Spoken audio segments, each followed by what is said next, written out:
Okay, so as a reminder of what this is good to know that this is everyone's first design review. So the purpose, according to some emails from Jackie and the handbook, is to provide the student with meaningful touch point approximately a year before the prospectus is due. I have it on a schedule. I'm hoping to complete this practice in fall. And then help the student see, then avoid upcoming pitfalls.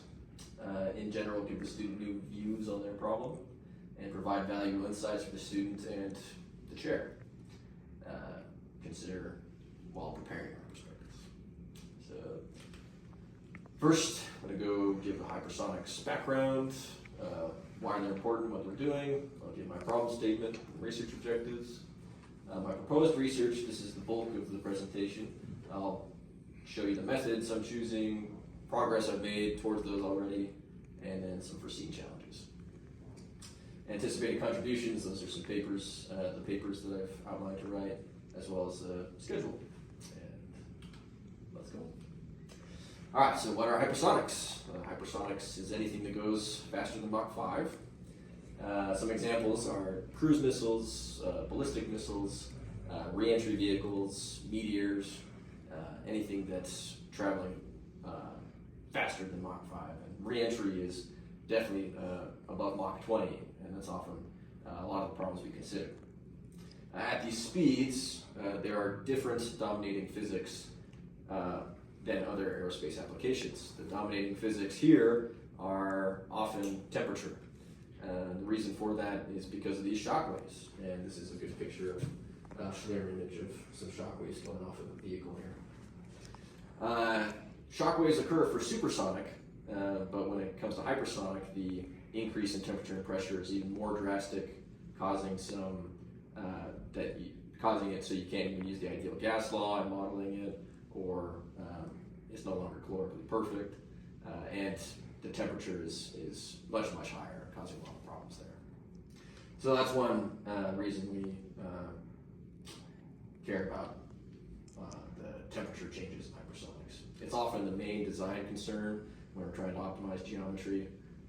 Temperature is usually what we're optimizing for if we have just one objective. In the rest of the research of hypersonics, other people are concerned with communications. Communicating to the hypersonic vehicle is difficult. Controlling at the speeds is difficult. Propulsion, getting up to those speeds, and then some material choices of trying to survive with the extreme environment. And why are they needed? Well, right now, just in the US, there's been a push for understanding physics behind hypersonics just for defense. The Golden Dome is the new thing right now, trying to defend against hypersonics. Military warheads, right? So not just defense, but defense with strength, and other vehicles as well, trying to get our planes faster, our re-entry vehicles optimized for handling the temperature.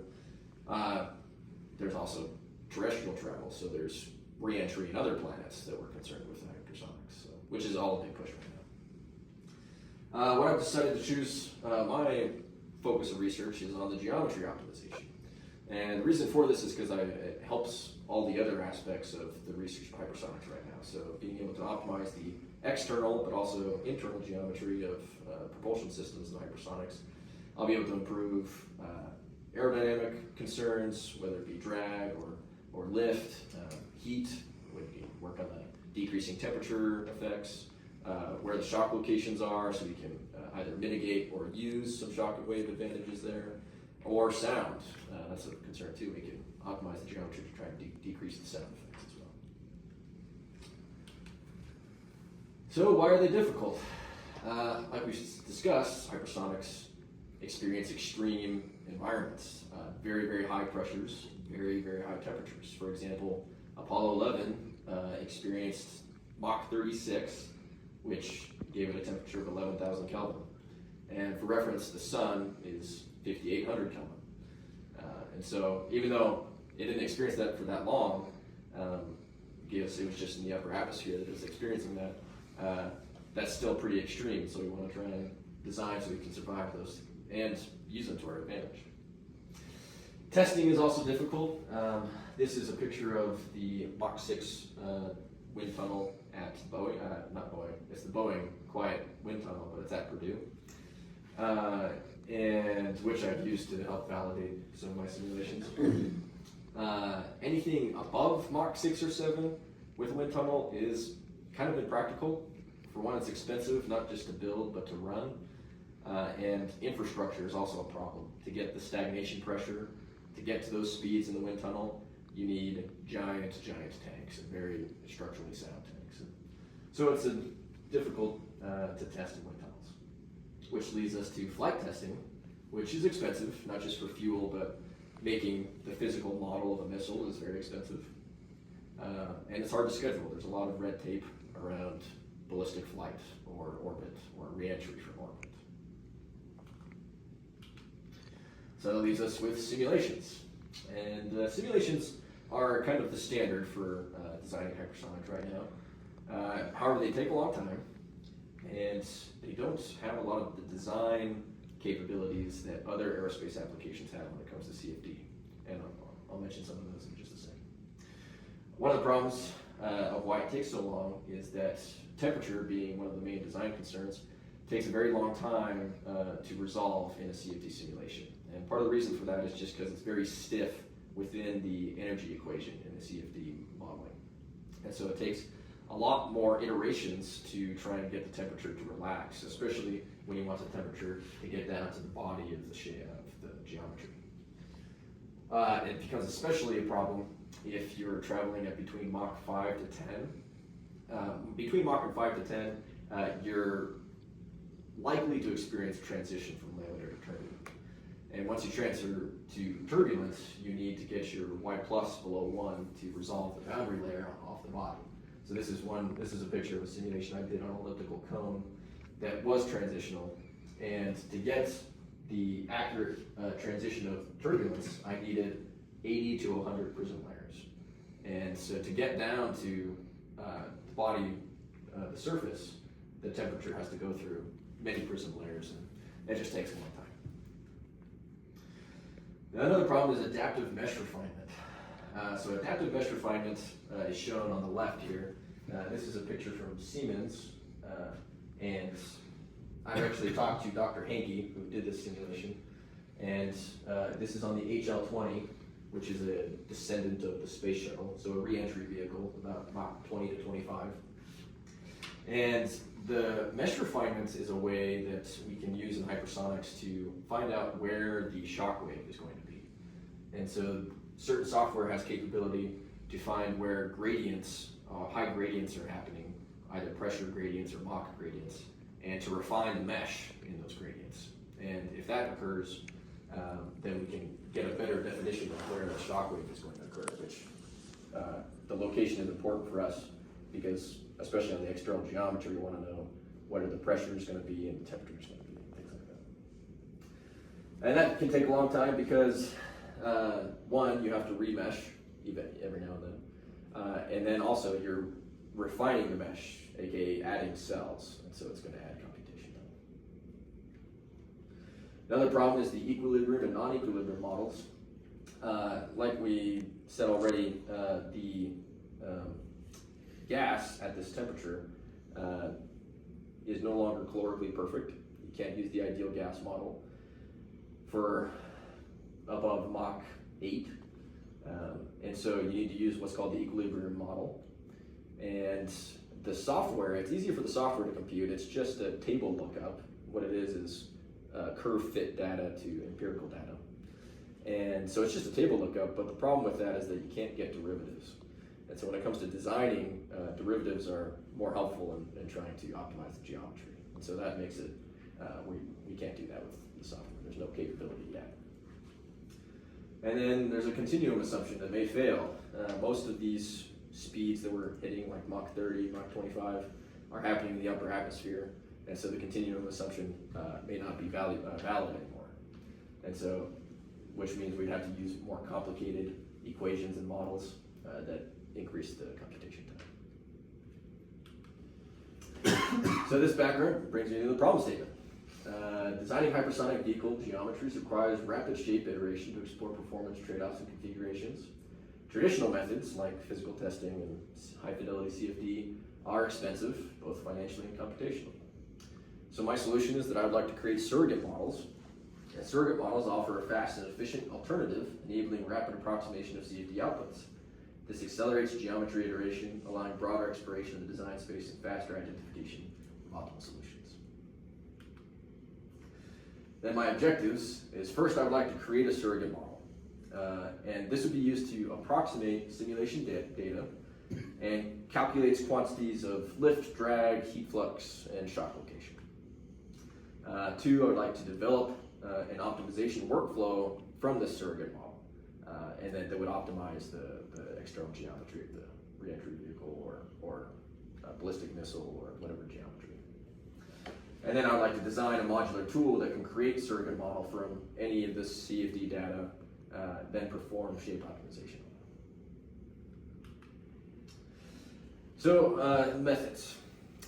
First, the software I'll be using is StarCCM Plus and US3D. And US3D is considered the hypersonic research standard right now. And surrogate modeling techniques. So there's many surrogate modeling techniques out there, and I've looked at combinations of reduced order modeling with proper orthogonal decomposition, and then also I've looked at neural networks. So what I think I've decided to do is to focus on a neural network for the surrogate modeling technique. Specifically what's called a deep operator network, or a deep ONet, and I'll explain what that is in just a second. These pictures help us to see how a neural network works. So a neural network is meant to map from inputs to an output. And how it does this is it creates a linear equation that has weights, and you use an optimizer to change these weights so that you can optimize the loss and get the inputs to look like the output. Then you can get more expressive if you put this linear equation through a nonlinear activation function. And then since that makes it nonlinear again, then you can add layer after layer after layer of doing this and get very complicated. And that way it makes it so you can get nonlinear relationships, discrete relationships, things like that. It's a very good universal function approximation. And a typical neural network, that's how a typical neural network works. That's not exactly what I want for a couple of reasons. You could do what I'm doing with a typical neural network, but it has a little bit more complexity. For example, if we took airfoil in CFD and I did a bunch of simulations with differing angles of attack, I could then use a neural network and approximate without having to resimulate and interpolate between those angles of attack. However, if I wanted to change the geometry, which is my goal, then a typical neural network gets way more complicated. And part of that is because of the mesh shape. As soon as you change the geometry, the mesh shape changes, and so then I have to deal with the mesh shape, which is hard for a neural network to do because the sizes are important in the matter. So instead of going from what a typical neural network does, from an input to an output, I want to use a neural operator, which learns an operator and maps between a function to a function instead. And that way, I'm mesh independent, so I can change the geometry or flow conditions, and I don't have to change any code, or it doesn't add any complexity. Here's a simple example of how a neural operator works. So if I were to learn an integral, neural network learns the input to an output. The operator is going to learn the integral operator. And so this was an example that I did. I just generated random polynomials and then integrated those polynomials just using numerical methods. And then I trained my neural operator to learn the integral there. And it did pretty good. And this was a polynomial that it integrated pretty closely. This was a trig function that it integrated pretty closely. And then I can improve just by training longer and things like that. But now, the advantage here is that I can use any function, put it through my model, and it'll integrate it pretty accurately. And so that was an easy example. It didn't improve computation time at all, but it will when it's on CFD. So now the depot net. So depot net is a type of neural operator. There are many types. The depot net is what I've decided to focus on, though, because it makes it so that I can have independent mesh, independent flow conditions, and independent geometries, which is what I'm going for in my third objective there, because I can use any CFD simulation and not change the code and just put it through. And part of that is because, part of the reason I did that is because I'm doing some controlled unclassified information work for the University Consortium of Applied Hypersonics. And I'm also doing surrogate modeling for them. And if I use this method, I don't have to change any code, and all my work is applied to both projects. So it's simple for me there. How DepotNet works is I can take simulation data, and I'll split it into two parts of information. Top part is my parameters. So these are flow conditions, whether it be angles of attack or geometry parameters. So it can be either the chord length or camber of an airfoil, or it can be spline control points if I wanted to define a geometry that way.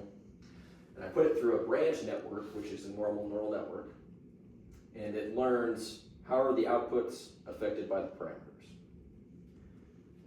On the bottom, I take from the simulation data my mesh node coordinates, and it puts it through another neural network, and it learns what are the outputs based on my mesh node coordinates. And this is flexible because I can do any sort of simulation, but it's also flexible because I have a lot of ways that I can improve this model. If my model is not performing how I want it to, I can add more information into the trunk network, or I can add additional branch networks, or I can add physics into any of the parts, which helps me to perform. So I have a lot of room and ideas of how to improve the model performance already. So some progress that I've made on this so far. First, I've learned how to use CFD, which I'm still learning. It's taken me a year so far. I've both learned how to use US3D, which is an example on the left, and StarCCM, and I've been working a lot on elliptical cones on StarCCM on the right. And there's a lot of things I've learned with the CFD and hypersonics specifically in CFD. For example, adaptive mesh refinement or overset meshes, which is where I can allow things to move or to sweep parameters. Learned a lot of the limits and capabilities of the equilibrium air models, like loss of derivatives. Certain boundary conditions that are better in hypersonics and for modeling hypersonics. For example, US3D has a radiative boundary condition, which accounts for the radiation between the surface and shock wave. Since shock wave is such a high temperature, there's radiation effects that pretty considerably affects the heat transfer on the body. And then I wish I could have put 20 slides on here of all the buttons and things that I've learned as well, but needless to say, CFD solver settings for all the specific numbers that are better for hypersonics and things like that. A lot of realistic physics that I'm expecting, so hypersonics are typically lower Reynolds numbers just because they're in the upper atmosphere where the density and pressure is less. Equilibrium models, continuum assumption concerns I've talked about, and then also learned a lot of what I expect the temperature to be on a lot of the simulations. Here's some progress on an initial model performance. I put this in the paper I sent to all of you. So this is a sphere. I just started simple. I just took a sphere in 3D, and what you're looking at here is a sphere with two symmetry planes, so a quarter sphere. And it's traveling at Mach 12. And you see on the ground truth here, this is the shock wave being formed.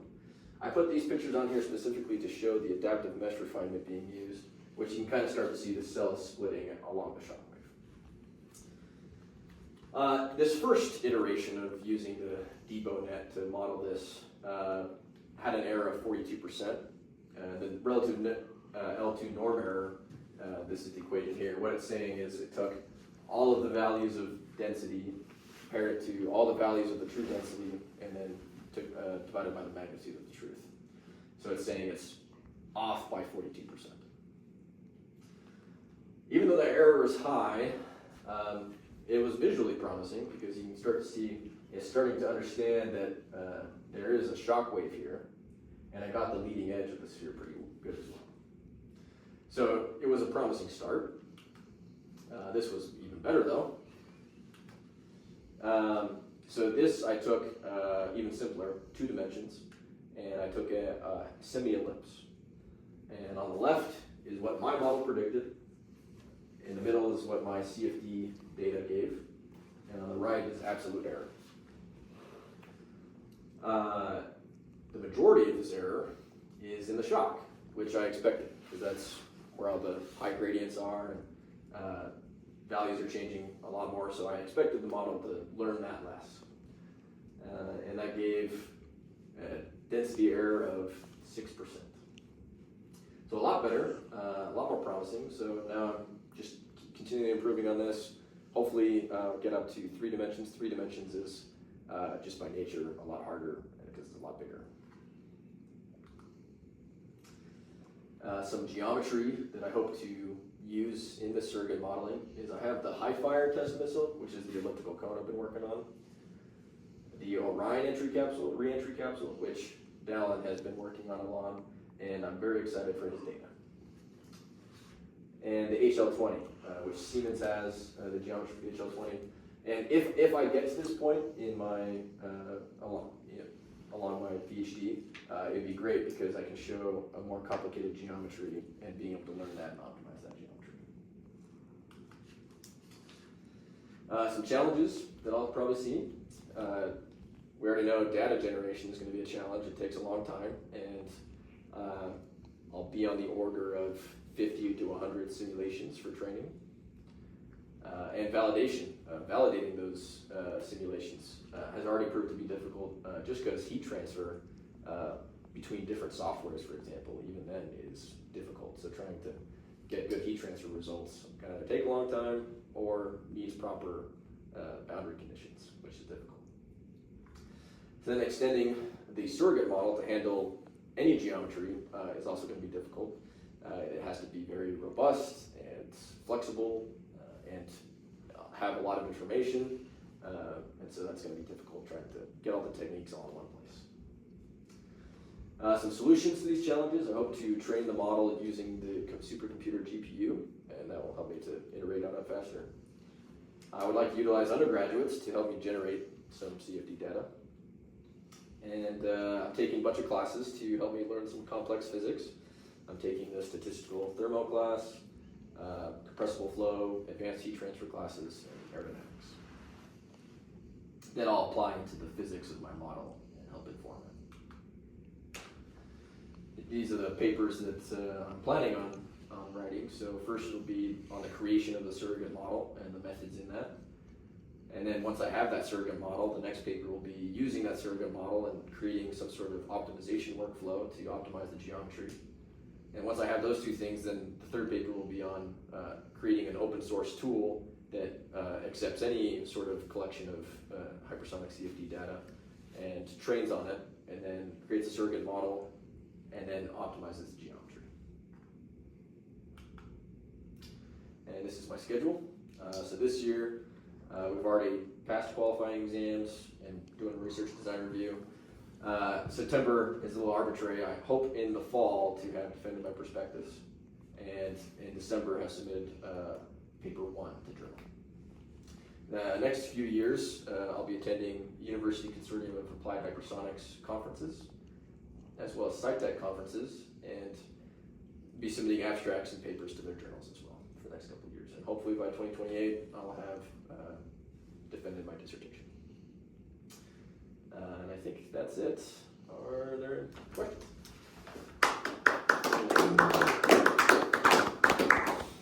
Yeah, I'll open it up to Brother and Dallin for questions if you have any. You don't have to have them if you have some.